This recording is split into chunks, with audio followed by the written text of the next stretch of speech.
Hi, welcome back. Um, so we've been watching what's going on in the world in the news, and how social media is playing a big part in what's going on. I feel that some of the social media is so extreme that a lot of it gets taken down pretty quickly, especially if it's any violence involved. But today, obviously, I'm from a baby boomer generation, so we didn't have the computer systems that we have today and all this technology.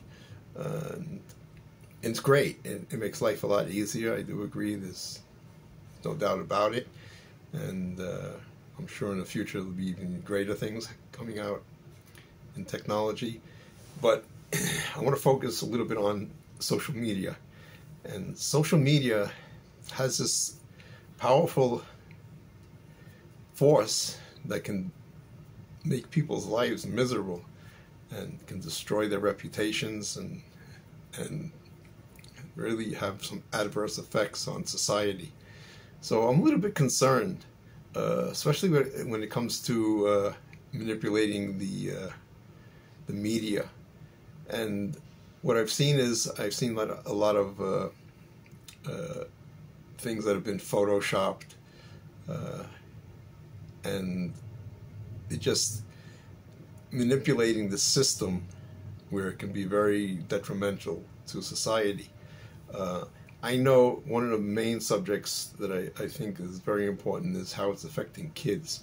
I mean, kids are so involved in social media, and we've seen some really adverse effects of that. It's caused children to take their own lives. It's destroyed their self-esteem, and it's not a very good direction that this should be going in with social media. I don't know if it's going to be necessary for the government to step in. I know some of the social media companies have put some restrictions on. I think parents should have, especially if it's younger children, they should have the ability to monitor, what's going on in their social media accounts, possibly even restrict it, to a certain amount of time. So when you walk around the streets and you see kids on their phones and they're obviously communicating with other friends and social media activity, it's almost like they're lost. I mean, I'm just worried about the future generations, how this is going to really affect them. I think it's already overwhelming them. I don't think that our education system is up to par, I mean, compared to other countries. And I think it attributes a little bit to social media.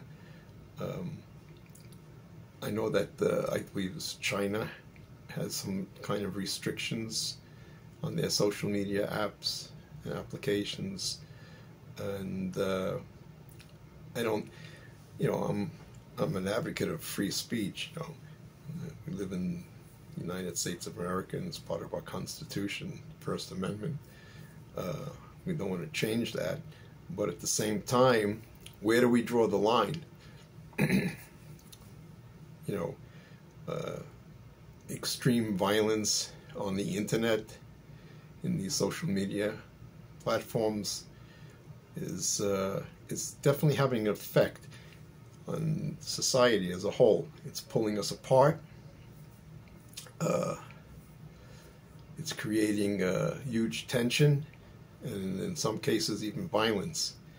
So this is a subject that really needs to be addressed. I don't know exactly what the answer is.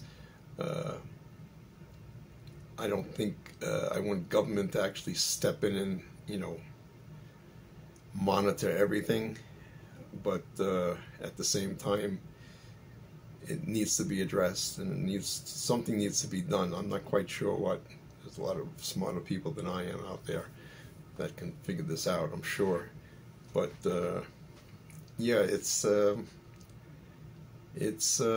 definitely affecting the mindset of people, and it's pulling us apart.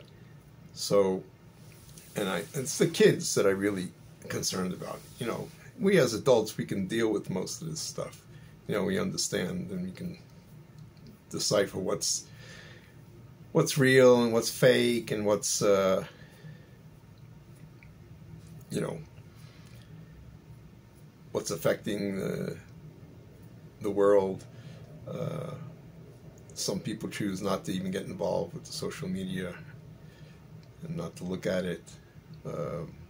You know, it's a combination of everything. You know, some people are getting their news from it. I don't think that's the greatest platform to get your news from, but at the same time, the mainstream media is not very informative. Let's put it, it's more biased lately. So it's a little bit difficult to decipher what's good and what's not good. But anyway, I just wanted to touch on that subject.